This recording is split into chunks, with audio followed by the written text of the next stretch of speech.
अस्सलाम वालेकुम, मैं हूं नदीम सैफ। उम्मीद करता हूँ आप खैर से होंगे। आज की वीडियो लिथुआनिया के हवाले से है, जिसके बारे में हम बताएंगे मोहम्मद नवाज़।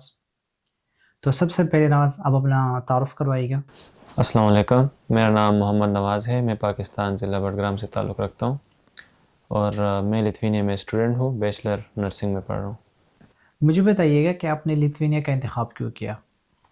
लिथुआनिया को मैंने इस वजह से चूज़ किया क्योंकि ये एक यूरोपियन कंट्री है और शेंजन में भी है। हम्म। और मेरा जो कोर्स है नर्सिंग वो यहाँ पे इंग्लिश में अवेलेबल है इस वजह से।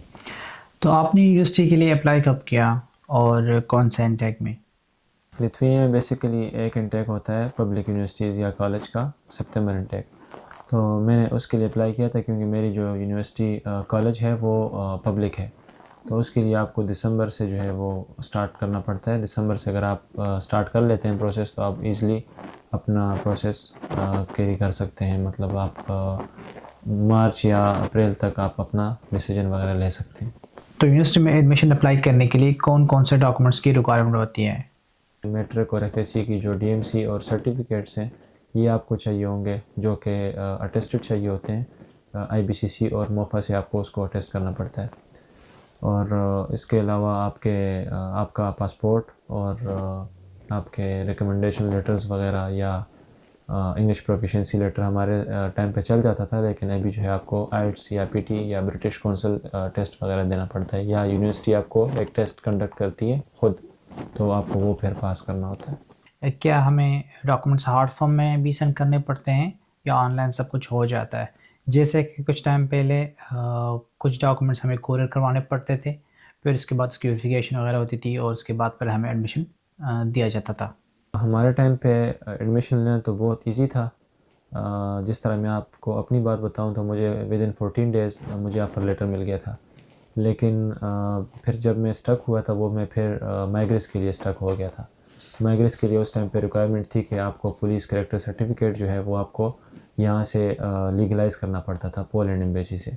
तो उसके लिए आपको यहाँ पे कोई जानने वाला हो या इस तरह आप जिस पे ट्रस्ट करते हो, आप फिर उसको यहाँ पे भेजते थे और वो फिर आपके लिए वो नोटराइज या उस तरह आपको करना। लेकिन अभी जो जिस तरह प्रोसेस है उसके लिए आपको पाकिस्तान में अपोस्टाइल चल जाता है। आप डायरेक्ट जो है पुलिस कैरेक्टर सर्टिफिकेट अपोस्टाइल करके और डॉक्यूमेंट्स वगैरह जिस तरह बैंक स्टेटमेंट वगैरह आप करके तो ईज़िली हो जाता है। तो यूनिवर्सिटी की तरफ से ऑफर लेटर मिलने में हमें कितना टाइम लग जाता है। मेरे टाइम पे तकरीबन 2 साल पहले मुझे 14 डेज़ लग गए थे ऑफ़र लेटर रिसीव होते वक्त। और अभी जो है तकरीबन आप मिनिमम 1 से लेके 2 मंथ्स तक आपका लग सकता है ऑफ़र लेटर लेने में। क्यों इसमें आपको यूनिवर्सिटी वीडियो इंटरव्यू भी ले सकती है आपसे, मोटिवेशनल इंटरव्यू जिस तरह। और आपके डॉक्यूमेंट्स वगैरह एसकेवीसी वगैरह होती है तो ज़ाहिर सी बात है उसमें तकरीबन 1 मंथ लग जाता है, और इंटरव्यू वगैरह लेते वक्त तकरीबन 2 वीक्स तक उसमें लग जाते हैं। अच्छा, तो एडमिशन लेटर या ऑफर लेटर मिलने के बाद का प्रोसेस क्या होता है, उस हवाले से अगर थोड़ा बताइएगा तो। जब आपका एडमिशन हो जाता है यूनिवर्सिटी से तो आपको वो एक फ़ाइनल मीडिएशन नंबर देते हैं, जिसकी बेस पे फिर आपका माइग्रेस अप्लाई होता है, जिस पे आपका टेम्प्रेरी रेजिडेंस परमिट इशू होता है। तो उसके बाद आपको उसके लिए अप्लाई करना पड़ता है माइग्रेस के लिए एडमिशन के बाद। अच्छा, जैसे आपने माइग्रेस का जिक्र किया अभी, तो माइग्रेस के लिए कौन कौन से डॉक्यूमेंट्स की रिक्वायरमेंट होती है। डॉक्यूमेंट्स उसमें आपको पुलिस कैरेक्टर सर्टिफिकेट हो गया, जो कि आपको पोस्टाइल चाहिए होता है। और उसके अलावा आपको बैंक स्टेटमेंट चाहिए होती है, और इंश्योरेंस वगैरह, और जो आपने डॉक्यूमेंट्स वगैरह आपके डॉक्यूमेंट्स वगैरह, एजुकेशन डॉक्यूमेंट्स। एजुकेशनल डॉक्यूमेंट्स और मीडिएशन नंबर वगैरह उसकी बेस पे अप्लाई हो जाता है। ठीक है, तो स्टेटमेंट आजकल कितना चाहिए और आपके टाइम जब आप आ रहे थे तो उस टाइम कितना स्टेटमेंट चाहिए होता था। मैं जिस टाइम पे आ रहा था उस टाइम तकरीबन 25 से लेके 30 लाख तक स्टेटमेंट लग जाता था। और उस टाइम पे ये भी मैटर नहीं करता था कि आप मतलब 20 दिन पुराना स्टेटमेंट लगा रहे हैं या 3 दिन 5 दिन इस तरह। लेकिन अभी मिनिमम जो रिक्वायरमेंट रखी है 6 मंथ्स की, आपको ओल्ड स्टेटमेंट जो है वो शो करनी पड़ेगी। और बेहतर यही होगा कि आप अपना स्पॉन्सर का और अपना पर्सनल दोनों स्टेटमेंट शो कराएंगे, और अभी तकरीबन 10,000 यूरो आपको शो करनी पड़ती है।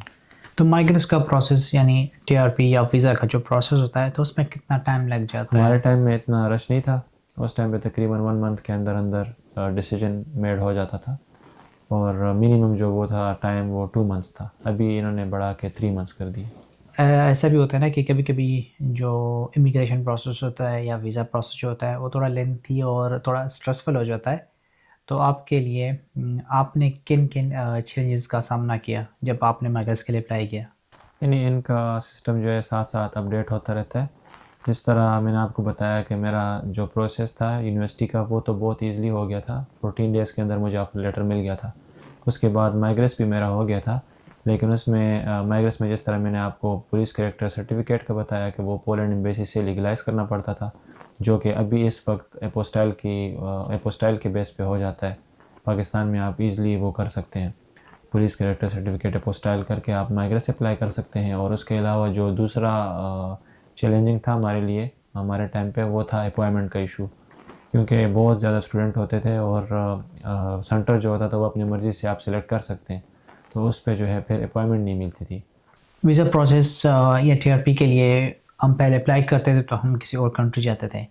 क्या अभी भी हमें किसी थर्ड कंट्री जाना पड़ता है या पाकिस्तान से हो जाता है?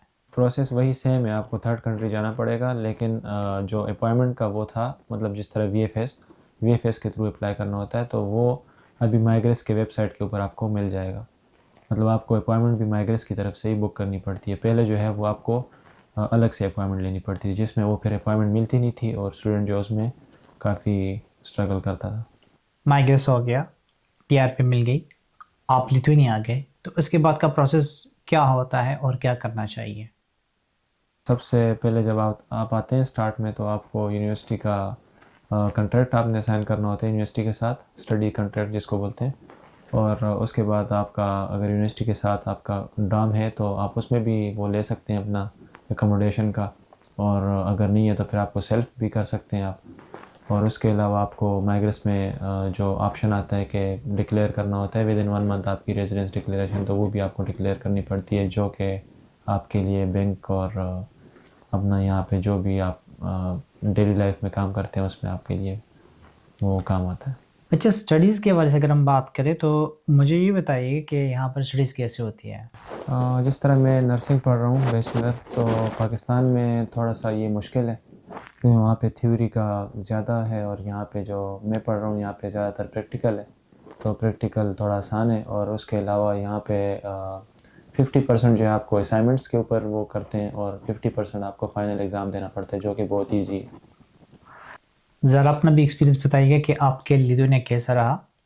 कभी टाइम मिला घूमने फिरने के लिए या सिर्फ स्टडीज़ और जॉब ही करते रहे हैं आप? जी, जी, मैं यहाँ पे यूरोप काफ़ी कंट्रीज़ में घूमा हूँ और उसके अलावा अभी यूनिवर्सिटी की तरफ से भी लाटविया और फ़िनलैंड जाऊँगा इरास्मस पे, तो अच्छा है यहाँ पे, एक्सपीरियंस बहुत अच्छा है।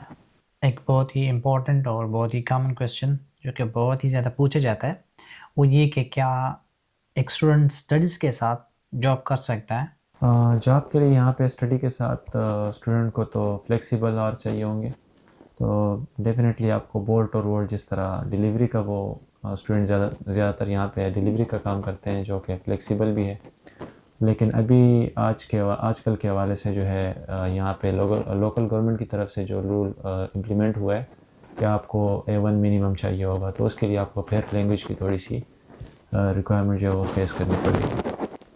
अच्छा, इन जनरल स्टूडेंट कौन-कौन सी जॉब कर सकते हैं और यहाँ पर ज़्यादातर स्टूडेंट कौन-कौन से जॉब करते हैं? हाँ, स्टूडेंट के लिए यहाँ पे जॉब्स जो हैं वो फ्लेक्सिबल, ज़ाहिर सी बात है, स्टडी के साथ जॉब भी करना थोड़ा मुश्किल हो जाता है क्योंकि वो सब कुछ मैनेज करना। लेकिन ज़्यादातर स्टूडेंट जो है यहाँ पे बोल्ट वोल्ट जो कि फ्लेक्सिबल है, तो उसमें वो काम करते हैं। और उसमें भी अभी लोकल गवर्नमेंट की तरफ से एक रूल इम्प्लीमेंट हुआ है कि आपको A1 मिनिमम चाहिए होगा, जो कि इतना मुश्किल नहीं है, बहुत ईजी है। क्या ट्यूशन फीस और लिविंग एक्सपेंसेस मैनेजेबल हैं एक स्टूडेंट के लिए स्टडीज़ के साथ जॉब करते हुए? क्या वो अपना ट्यूशन फ़ी और लिविंग एक्सपेंसेस मैनेज कर पाता है? ट्यूशन फ़ी की आपने बात की, तो ट्यूशन फ़ी मैं थोड़ा सा एक्सप्लेन करना चाहूँगा। उसमें जिस तरह मेरी यूनिवर्सिटी है पब्लिक, उसमें आपको आप इंस्टॉलमेंट में भी पे कर सकते हैं। जिस तरह आपको मैंने बताया कि पहले दिन आपने आके यहाँ पे कॉन्ट्रैक्ट साइन करना होता है, तो उस कॉन्ट्रैक्ट के ऊपर आपको वो उसमें कॉन्ट्रैक्ट में लिख देते हैं कि आप ट्यूशन फ़ी इंस्टॉलमेंट में भी पे कर सकते हैं।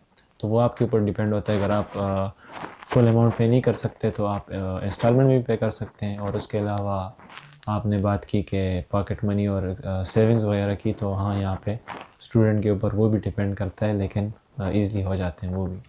तो नॉर्मली यूनिवर्सिटी की फ़ी कितनी होती है, पब्लिक और प्राइवेट यूनिवर्सिटीज़ की, फ़ी यहाँ पे मास्टर्स का ये तो? जिस तरह आपको पब्लिक यूनिवर्सिटी या प्राइवेट यूनिवर्सिटी दोनों में आपको फ़ी काफ़ी डिफरेंस है, लेकिन पब्लिक यूनिवर्सिटी थोड़ी सी अफोर्डेबल होती है as compare to private.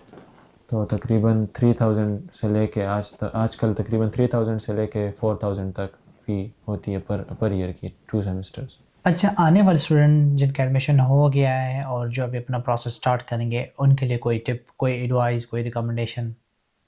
Advice मेरी स्टूडेंट के लिए यही होगी कि आप आने से पहले लैंग्वेज सीख के आएँ, क्योंकि जब हम आ रहे थे उस टाइम पे तो कोई रिक्वायरमेंट नहीं थी, लेकिन अभी यहाँ पे लोकल गवर्नमेंट की तरफ से नया रूल इम्प्लीमेंट हुआ है कि A1 आपको चाहिए होगा, जो कि अभी बोर्ड और वोट जो करते थे स्टूडेंट उसके लिए भी लग रहा है। तो आपको पहले ही दिन यहाँ पे लैंग्वेज का वो फेस करना पड़ेगा बैरियर। तो आपको पाकिस्तान से जैसे ही आपका एडमिशन हो जाता है तो आप जो है लैंग्वेज के ऊपर अपना काम कर सकते हैं, और दूसरा पाकिस्तान से ड्राइविंग लाइसेंस वगैरह भी ले सकते हैं।